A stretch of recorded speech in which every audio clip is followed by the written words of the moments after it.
Hello, my darlings. Kenny and I are here. We are ready to read. So we are reading Harry Potter and the Sorcerer's Stone. And Harry is just about to have the sorting hat on him. He's going to find out which house he's going to be in. The last thing Harry saw before the hat dropped over his eyes was the hall full of people craning to get a good look at him. Next second, he was looking at the black inside of the hat. He waited. Said a small voice in his ear. Difficult, very difficult. Plenty of courage, I see. Not a bad mind either. There's talent, oh my goodness, yes. And a nice thirst to prove yourself. Now that's interesting. So where shall I put you? Harry gripped the edges of the stool and thought, not Slytherin, not Slytherin. Not Slytherin, eh? Said the small voice. Are you sure? You could be great, you know. It's all here in your head. And Slytherin will help you on the way to greatness. No doubt about that. Well, if you're sure, better be Gryffindor. Harry heard the hat shout the last word to the whole hall. He took off the hat and walked shakily toward the Gryffindor table. He was so relieved to have been chosen and not put in Slytherin, he hardly noticed that he was getting the loudest cheer yet. Percy the prefect got up and shook his hand vigorously while the Weasley twins yelled, "We got Potter! We got Potter!" Harry sat down opposite the ghost in the ruff he had seen earlier. The ghost patted his arm, giving Harry the sudden, horrible feeling he had just plunged into a bucket of ice-cold water. He could see the high table properly now. At the end nearest him sat Hagrid, who caught his eye and gave him the thumbs up. Harry grinned back, and there in the center of the high table, in a large gold chair, sat Albus Dumbledore. Harry recognized him at once from the card he got out of the chocolate frog on the train. Dumbledore's silver hair was the only thing in the whole hall that shone as brightly as the ghost's. Harry spotted Professor Quirrell, too, the nervous young man from the leaky cauldron. He was looking very peculiar in a large purple turban. See, look, remember he met that professor that was so nervous? Now there were only 3 people left to be sorted. Turpin Lisa became a Ravenclaw, and then it was Ron's turn. He was pale green by now. Harry crossed his fingers under the table, and a second later that hat had shouted, "Gryffindor!" Harry clapped loudly with the rest as Ron collapsed into the chair next to him. "Well done, Ron. Excellent," said Percy Weasley pompously across Harry, as the beanie, Blaze was made a Slytherin. Professor McGonagall rolled up her scroll and took the sorting hat away. Harry looked down at his empty gold plate. He'd only just realized how hungry he was. The pumpkin pasties seemed ages ago. Albus Dumbledore had got to his feet. He was beaming at the students, his arms opened wide as if nothing could have pleased him more than to see them all there. "Welcome," he said. "Welcome to a new year at Hogwarts. Before we begin our banquet, I would like to say a few words. And here they are. Nitwit, Blubber, Oddment, Tweak." "Thank you." He sat back down. Everybody clapped and cheered. Harry didn't know whether to laugh or not. "Is he a bit mad?" he asked Percy uncertainly. "Mad?" said Percy airily. "He's a genius. Best wizard in the world. But he is a bit mad, yes. Potatoes, Harry?" Harry's mouth fell open. The dishes in front of him were now piled with food. He had never seen so many things he liked to eat on one table. Roast beef, roast chicken, pork chops and lamb chops, sausages, bacon and steak, boiled potatoes, roast potatoes, chips, Yorkshire pudding, peas, carrots, gravy, ketchup, and for some strange reason, mint humbugs. The Dudleys had never exactly starved Harry, but he'd never been allowed to eat as much as he liked. Dudley had always taken anything that Harry really wanted, even if it made him sick. Harry piled his plate high with a bit of everything, except the humbugs, and began to eat. It was all delicious. That does look good, said the ghost in the rough sadly, watching Harry cut up his steak. Can't you? I haven't eaten for nearly 500 years, said the ghost. I don't need to, of course, but one does miss it. I don't think I've introduced myself. Sir Nicholas de Mimsy Porpington at your service, resident ghost of Gryffindor Tower. I know who you are, said Ron suddenly. My brothers told me about you. You're nearly headless Nick.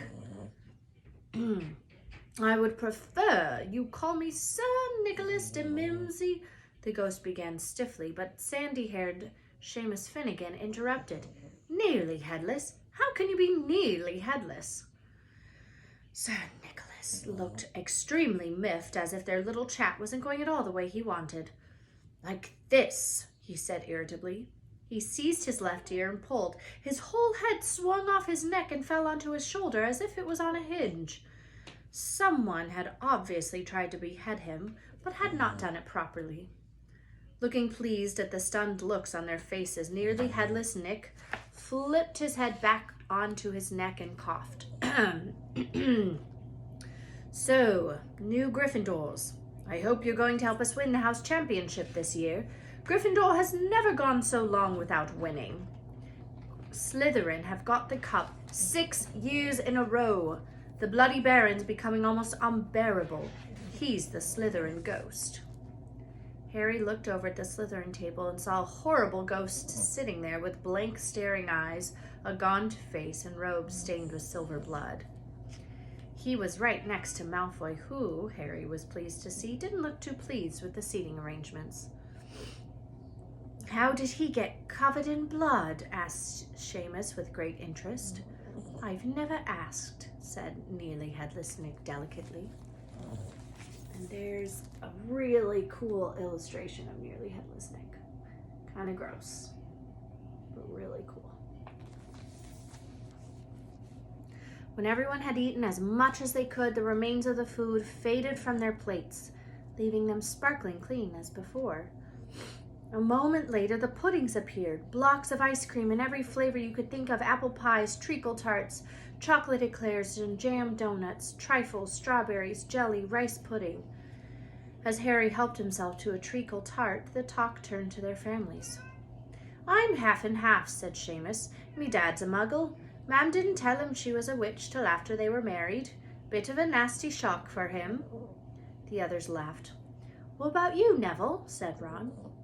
Well, my gran brought me up, and she's a witch, said Neville. But my family thought I was a muggle for ages. My great-uncle Algy kept trying to catch me off guard and force some magic out of me. He pushed me off the end of Blackpool Pier once. I nearly drowned, but nothing happened until I was 8. Great-uncle Algy came round for tea, and he was hanging me out of an upstairs window by the ankles when my great-auntie Enid offered him a meringue, and he accidentally let go. But I bounced all the way down the garden and into the road. They were all really pleased. Gran was crying. She was so happy. You should have seen their faces when I got in here. They thought I might not be magic enough to come, you see. Great-uncle Algy was so pleased he brought me my toad. On Harry's other side, Percy Weasley and Hermione were talking about lessons. I do hope they start straight away. There's so much to learn. I'm particularly interested in transfiguration, you know, turning something into something else, of course. It's supposed to be very difficult. You'll be starting small, just matches into needles and that sort of thing. Harry, who was starting to feel warm and sleepy, looked up at the high table again. Hagrid was drinking deeply from his goblet. Professor McGonagall was talking to Professor Dumbledore. Professor Quirrell, in his absurd turban, was talking to a teacher with greasy black hair, a hooked nose, and sallow skin. It happened very quickly. The hook-nosed teacher looked past Quirrell's turban and straight into Harry's eyes, and a sharp, hot pain shot across the scar on Harry's forehead. Ouch! Harry clapped a hand to his head. What is it? Asked Percy. Nothing. The pain had gone as quickly as it had come. Harder to shake off was the feeling Harry had got from that teacher's look, a feeling that he didn't like Harry at all. Who's that teacher talking To Professor Quirrell, he asked Percy. Oh, you know Quirrell already, do you? No wonder he's looking so nervous. That's Professor Snape. He teaches potions, but he doesn't want to. Everyone knows he's after Quirrell's job. Knows an awful lot about the dark arts, Snape. Harry watched Snape for a while, but Snape didn't look at him again. At last the puddings, too, disappeared, and Professor McGonagall got to his feet again. The hall fell silent. Just a few more words now that we are all fed and watered. I have a few start-of-term notices to give you. First year should note that the forest in the grounds is forbidden to all pupils, and a few of our older students would do well to remember that as well. Dumbledore's twinkling eyes flashed in the direction of the Weasley twins. I have also been asked by Mr. Filch, the caretaker, to remind you that no magic should be used between classes in the corridors. Quidditch trials will be held in the second week of term. Anyone interested in playing for the house team should contact Madame Hooch.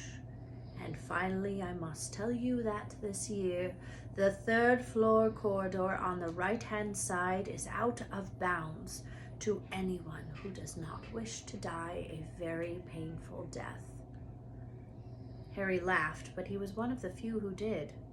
He's not serious, he muttered to Percy. Must be, said Percy, frowning at Dumbledore. It's odd, because he usually gives us a reason why we're not allowed to go in somewhere. The forest full of dangerous beasts, everyone knows that. I do think he might have told us prefix, at least. And now, before we go to bed, let us sing the school song. Harry noticed that the other teachers' smiles had become rather fixed. Dumbledore gave his wand a little flick as if he was trying to get a fly off the end, and a long golden ribbon flew out of it and rose high above the tables and twisted itself snake-like into words. Everyone pick their favorite tune, said Dumbledore, and off we go. And the school bellowed, Hogwarts, Hogwarts, Hoggy-Warty Hogwarts, teach us something, please. Whether we be old and bald or young with scabby knees, our heads could do with filling with some interesting stuff, for now they're bare and full of air, dead lies and bits of fluff. So teach us things with knowing, bring back what we forgot. Just do your best, we'll do the rest, and learn until our brains all rot. Everyone finished the song at different times. At last, only the Weasley twins were left singing along to a very slow funeral march.